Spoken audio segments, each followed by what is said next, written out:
Coming to you live with another special edition of the Asian Nation. Thank you for joining us today. It is Monday, and we thought we'd kick off the week and do a little second version. Now, Asian Nation tomorrow on Tuesday is going to be at 11 o'clock, as usual, every Tuesday at 11, or at 10, I beg your pardon, 10 o'clock tomorrow. Every Tuesday we'll keep that one the same, and we'll have some special guests.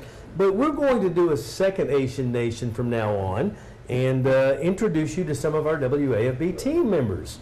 And one of our newer team member, Chris Rosato. Is that how I'm saying your name? Am I saying that right? You're saying it perfect. Perfectly. Yes, sir. Chris is, comes to us from Southeastern. That's right. A journalism background, football player. Yes, sir. Young guy, and he got tossed into baptism by fire this year with the session. But you did very, very well. You're a student of this stuff. Thank you. I appreciate that. That's a really good feedback for having this be my first legislative session, having just graduated school at my first station, so thank you very much. I really appreciate it. You had Matt Houston right before you. Had some big shoes to fill as well. Had a very high bar set for me right before, so that was definitely a hump that I was looking to get over, but it's over now, and I'm very happy with the results that came out. That is awesome. Well, you did a fantastic job. We're very pleased with I'm very pleased with it. I don't know anything about government. I don't know how. I kind of know how it works a little bit, but just listening to some of your reports and things like that kind of fascinated me. So I wanted to ask you, now that you've been in the Capitol and you sat through every single day of the session, is there anything that surprised you about how government operates? Is there anything that confirmed things you were already thinking, or anything that you went, oh my gosh? It kind of jumped out at you? Absolutely, Johnny. So going into this, I already had a good understanding of that lobbyists had a good play and a big role in how our laws were written. I never knew exactly how much influence, though, that they had. I was sitting in committee, and there would be a situation or a bill that lawmakers on both sides of the aisle would be discussing, right? And they would be on the same page and ready to pass this thing forward and move it onto either the House or the Senate floor. But in comes in a lobbyist with a very emotional testimony and just completely changes the whole mood within the room. And it just, what could have been a smooth process now ends up turning into a bunch of pinball movements. And that is wild. Really kind of slows the process down. And I was just, sitting there front row watching that. It was really a big eye-opener for me. So a lobbyist definitely has impact. Absolutely, absolutely, yeah. I know you and I discussed off air about the legalization of marijuana. And I got to think that's a hot topic in your age group. Absolutely. Yeah, Johnny.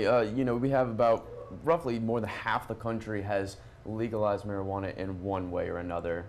And Louisiana had an opportunity this year to really kind of be the first in line of the Deep South to set the tone for this kind of social legislation. And I believe we had a poll conducted across the state for registered voters, and it showed for people in my age in particular, roughly about 97% of people who are in between the ages of 18 and 35 support the legalization of marijuana. What percentage? 90%? About 97%, Johnny. Wow. Yeah, it's really up there. And you actually saw an increase in percentage compared to last year.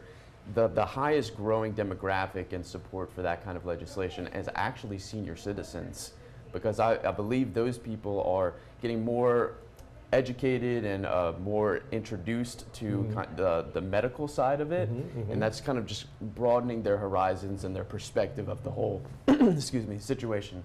Well, what they found here and in other states that have used the medical marijuana, as well as literally smoking a joint, is in cases of medicated senior citizens, sometimes the positive effects of the marijuana have almost none of the side effects of the prescription drugs. So I got to believe that the pharmaceutical lobbyists might not like this whole thing. Did you see any conflict with that? That's a very common perspective of it, and there is some truth to that.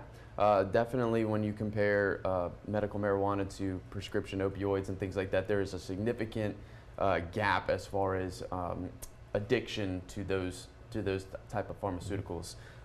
So yes, there is that aspect to it. They are educating themselves on that. But when you talk about big pharmaceutical companies getting involved in this, I assume you're referring to them being kind of anti and being the lobbyist in this situation that kind of pushes back? I don't know. I would think that the pharmaceutical lobby in Washington, I know, is a very powerful lobby.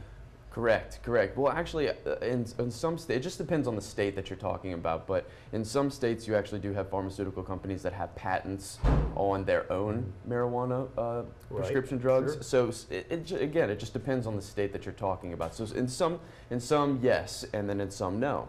But in Louisiana in particular, probably the biggest pushback that we had as far as lobbyists was the Sheriff's Association. You know, they would every time there was a bill that was coming up for a final passage on either the House or Senate floor, you had this swarm of Sheriff's Association come up and just kind of nubbing shoulders against the lawmakers, asking them, you know, I wouldn't vote for this if I were you. And it just really shows you the impact that some people have that aren't elected officials that can play a role in what gets passed and what isn't passed. That was a perfect example for you. I didn't even think about that.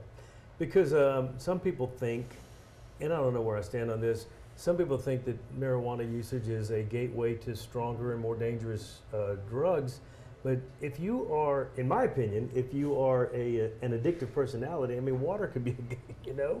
So the addictive personalities are in trouble with pretty much anything. But that's fascinating that, you know, was that one of the things that kind of caught your eye more than a lot of other things? Because you and I talked about a lot of things off air about something, and we're just not going to bore you with those now, because I was sitting there, okay, Chris, give me something that's kind of interesting, and he was talking about the marijuana issue in the legislative session. Now today, this year was not a fiscal session, right? No. So we had a ton of money coming from the federal government for coronavirus aid. I believe we're talking about $1.3 billion that we had coming from the federal government. So this session was a lot different than other sessions, which makes it ironic that it was my first legislative session to cover that's not necessarily considered traditional, but usually they're arguing over a lot of financial debates here. You know, where's this money going to go? No, it'd be better spent here. We weren't seeing too much of that this year because we had so much money.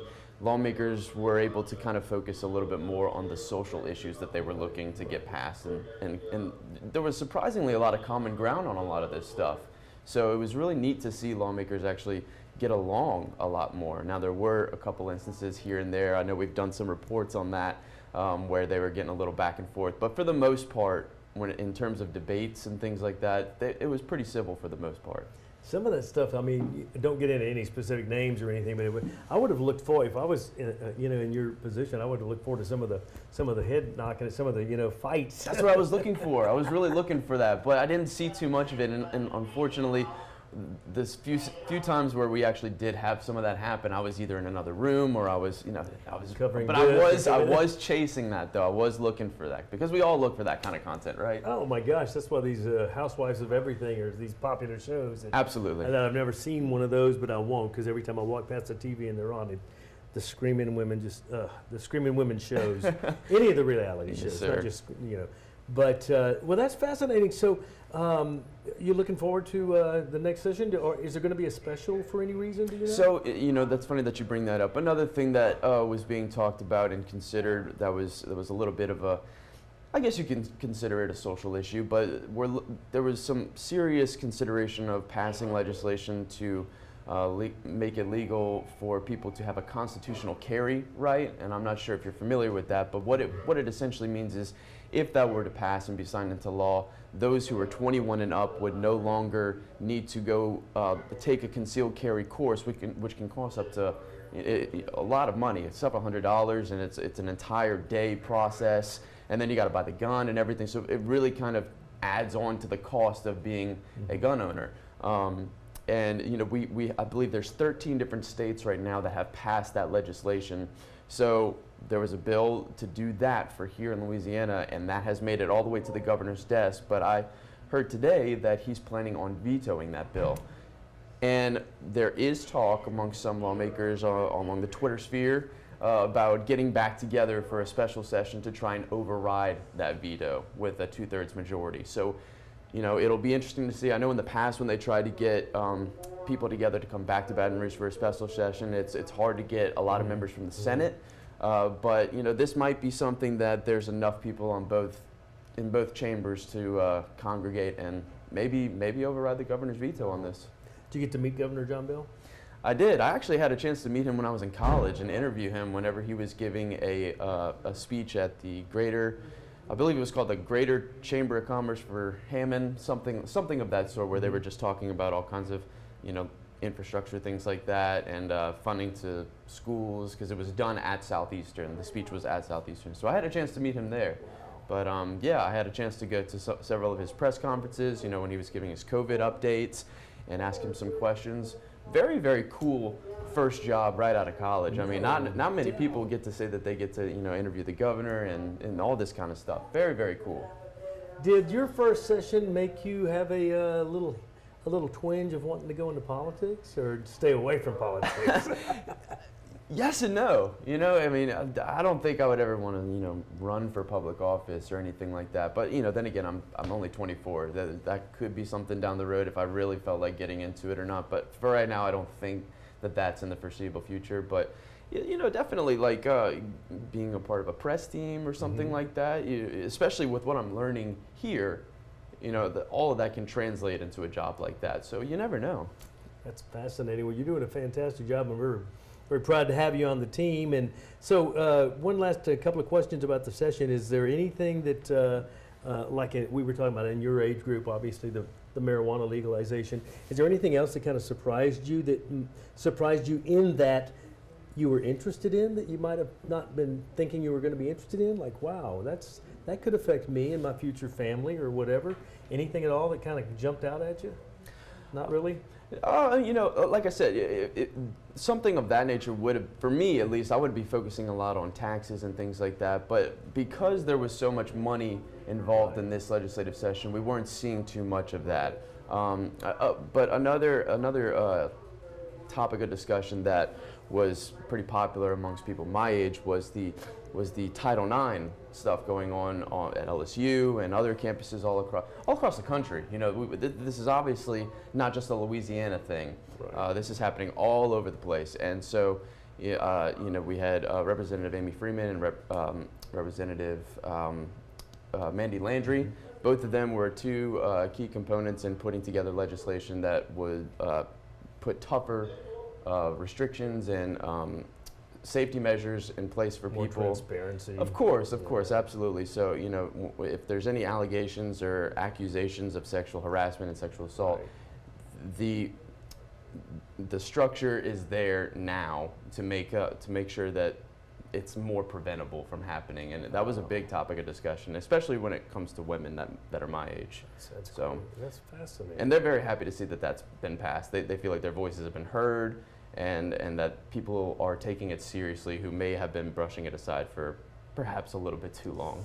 That's crazy. It was just all the things that kept unfolding and coming out, and then you got dizzy about, okay, what's real, what's not real. But the real part was that they needed to be heard, and they are. So absolutely, that's fantastic. 'Cause everybody's voice needs to be heard in this constitutional republic that we have. Sir. Very, very important. Where can we find you? You have a Facebook website? I do.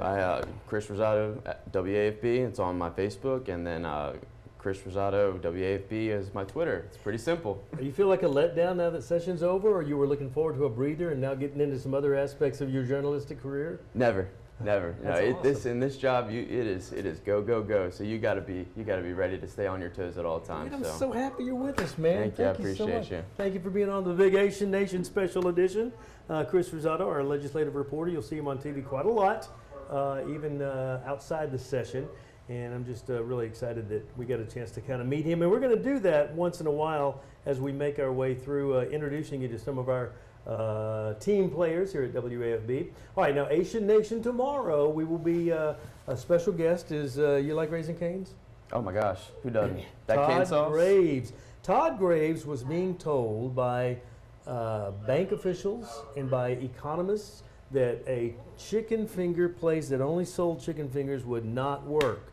He couldn't get funding, he couldn't get support. It's a fascinating story. So we're going to hear his story tomorrow. And by the way, full disclosure, I wasn't going to do it to you. I wasn't going to do it. He did it to himself. He did it to himself. So I think everybody knows that. So we will see you guys tomorrow at 10 a.m. for another edition of Asian Nation. Chris Rosato, you were a super guest. Thank you so much. Thank you very much, John. I appreciate it.